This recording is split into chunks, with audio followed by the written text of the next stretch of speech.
kedatangan. Mendengar suara pintu diketuk, awalnya Pak Ahmad ini pikir, oh Pak Kamil sama istrinya ini jangan-jangan. Tapi makin lama kok suara ketukan itu makin kencang, seolah-olah memaksa Pak Ahmad ini buat keluar bukain pintu gitu loh, Wak. Kayak gitu. Aduh, sakit juga ya. Nah, pada saat ketukan kencang ini terdengar, disitulah beliau makin merasa takut lagi, Wak, dan memutuskan tuh, oh enggak, betul ya, aku biar aja lah di bawah kolong ini ya. Makin gak mau buka pintu tuh, biar aja. Beliau tahan napas dan sambil berdoa dalam hati, Wak. Dan terus, Wak, secara mengejutkan, tiba-tiba saja pintu kamarnya Pak Ahmad ini didobrak secara paksa oleh seseorang. Ya, dari bawah kolong ranjang, Pak Ahmad yang ngintip kan. Pak Ahmad mengintip seseorang yang masuk ke dalam kamar itu. Dan di momen itulah Pak Ahmad betul-betul terkejut dia, Wak, dan bergetar badannya karena beliau melihat ada sosok menyeramkan yang masuk ke dalam kamar itu. Sosok menyeramkan, bukan Pak Kamil, bukan Bu Kamil, bukan. Nah, sosok itu adalah sosok nenek-nenek berbaju putih lusuh, berambut panjang, rambutnya juga warna putih menjuntai dia ke lantai, kukunya hitam, Wak, panjang-panjang. Dan yang lebih menakutkan lagi, Pak Ahmad melihat wajah nenek tersebut hancur berantakan, Wak. Ada beberapa bagian dari wajahnya itu yang macam gak utuh tuh, datang neneknya. Dan nenek itu, Wak, kalian tahu, tampak seperti lagi macam ngendus-ngendus, macam lagi cari sesuatu gitu loh, sambil berkata dengan suara yang sangat menyeramkan. Aku mambu nih manusia, tapi nengendi iki ora ono. Terus sosok tuh ngucap lagi, Wak, nengendi kowe, nengendi kowe, ini yo.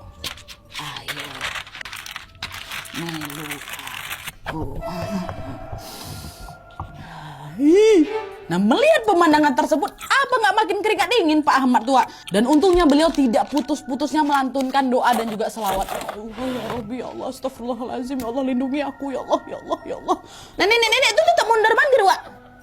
Tetap mondar-mandir dia kan. Dan setelah sekian lama si nenek itu mondar-mandir di kamar tersebut mencari dan juga mengendus bau-bau manusia, entah kenapa nenek tua itu malah tetap nggak bisa loh, Wak, menemukan tubuhnya Pak apa ini di bawah ranjang. Dia keliling-kelilingnya di kamar tuh.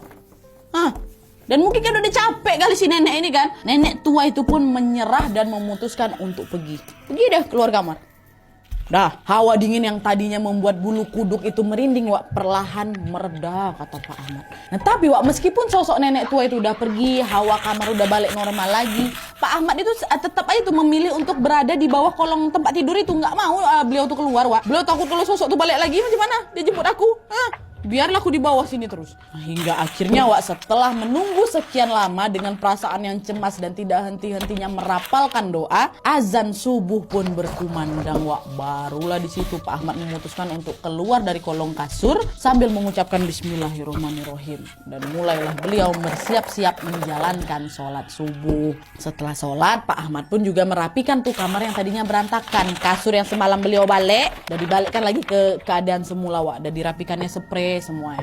Dan begitu juga dengan baju yang beliau kenakan. Pertama dibaliknya lagi ke seperti sedia kala. Nah, setelah semuanya selesai, Wak, Pak Ahmad pun keluarlah ini dari kamarnya bermaksud mau segera pulang. Dan ketika Pak Ahmad melewati ruang keluarga, kalian tahu, disitulah Pak Ahmad melihat keberadaannya Pak Kamil dan Bu Kamil yang ternyata udah balik nih ke rumah itu entah sejak kapan. Nah, melihat Pak Kamil sama istrinya yang lagi duduk bersama gitu di ruang keluarga kan, Pak Ahmad pun langsunglah menyapa mereka dan bersikap seolah-olah tidak terjadi apa-apa. Selamat pagi Bapak, Ibu. Aduh, saya mengucapkan terima kasih banyak ya Bu atas semua bantuannya, jamuannya, dan tumpangannya malam ini. Sekarang saya mau izin pulang dulu ya Bapak, Ibu. Terima kasih banyak sekali lagi. Itu kata Pak Ahmad, Wak. Tapi anehnya, meskipun Pak Ahmad udah bersikap seolah-olah nggak terjadi apa-apa tadi malam, Pak Kamil yang melihat kemunculannya Pak Ahmad justru tidak membalas sapaannya Pak Ahmad, Wak. Pak Kamil ini malah apa? Malah nampak bengong deh, terkejut dia. Kok masih di sini? Itu kata Pak Kamil, Wak. Kok masih di sini? Tatapannya tuh macam mau ditelannya Pak Ahmad, Wak, melotot kali, dia terkejut. macam nggak percaya gitu loh. Nah meskipun Pak Ahmad juga keheranan melihat reaksi dan ucapan dari Pak Kamil tadi, Pak Ahmad yang perasaannya makin nggak enak memilih langsung bergegas keluar dari rumah dan pulang pada saat itu juga dengan hati yang berdebar-debar. Wah, ditinggalin ya Bu Kamil sama Pak Kamil keluar deh. Dah sesampainya di rumah, Pak Ahmad pun merasa tubuhnya jadi lemas sekali dan nggak percaya dengan apa yang baru saja dia alami. Beliau pulang ke rumah gitu aja, buka pintu nggak sampai pula sempat ucapin salam tuh. Istrinya Bu Ahmad yang dari tadi malam menunggu kehadiran suaminya pun merasa lega sekaligus heran juga. Apalagi dia melihat wajah Pak Ahmad ini pucat pasi. Ibu dah nyalakan Bapak. Bapak dari mana aja?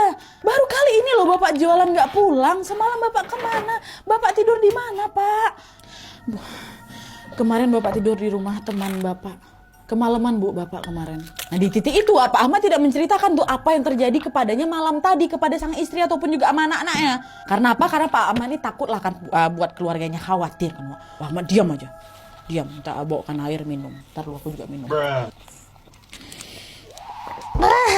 Dah kan. Nah tapi walaupun diselimuti ribuan pertanyaan akan kejadian yang beliau alami tadi malam, di hari itu Pak Ahmad yang sudah merasa cukup baikan pun tetap menjalankan rutinitas seperti biasanya, yaitu berjualan kain kafan. Dan di hari itu Pak Ahmad memang sengaja dibekeliling di desanya Pak Kamil, karena dalam hatinya Pak Ahmad tuh masih ngerasa sangat curiga kali lah dengan apa yang terjadi sebenarnya nih walawala, dan juga ingin membuktikan kecurigaan tersebut. Makanya dia mau ngecek langsung sama mata kepalanya sendiri nih. Dan tidak berselang lama setelah sampai di dekat rumahnya Pak Kamil, Pak Ahmad melihat sesuatu yang betul-betul membuatnya tercengang. Kalian tahu? Pak Ahmad melihat rumahnya Pak Kamil ini ramai didatangi oleh orang, dan beliau juga melihat ada bendera putih di depannya. Sebagai apa? Tanda duka cita karena ada warga yang meninggal dunia. Nah Pak Ahmad yang ingin tahu tentang apa yang sebenarnya terjadi pun langsunglah mendekat ke arah rumah tersebut kan dan bertanya nih kepada salah seorang warga yang memang ada di sana. Pak Ahmad nanya, "Niki sinten sing sedo Pak?" "Oh itu yang meninggal Pak Kamil sama Bu Kamil," kata si bapak ini. Nah mendengar jawaban tersebut Pak Ahmad langsung terkejut bukan kepalang lah Baru tadi pagi loh aku pamitan sama Pak Kamil, Bu Kamil kondisi mereka bebe aja, bugar-bugar aja, sehat-sehat aja, nggak ada terlihat sakit sama sekali. Kok sekarang udah ditemukan meninggal dunia, masih pagi juga lah itu Dan ternyata menurut cerita tetangga tersebut, Pak Kamil sama Bu Kamil ini pertama kali ditemukan sama ART-nya mereka yang biasanya memang datang pagi-pagi untuk bersih rumah.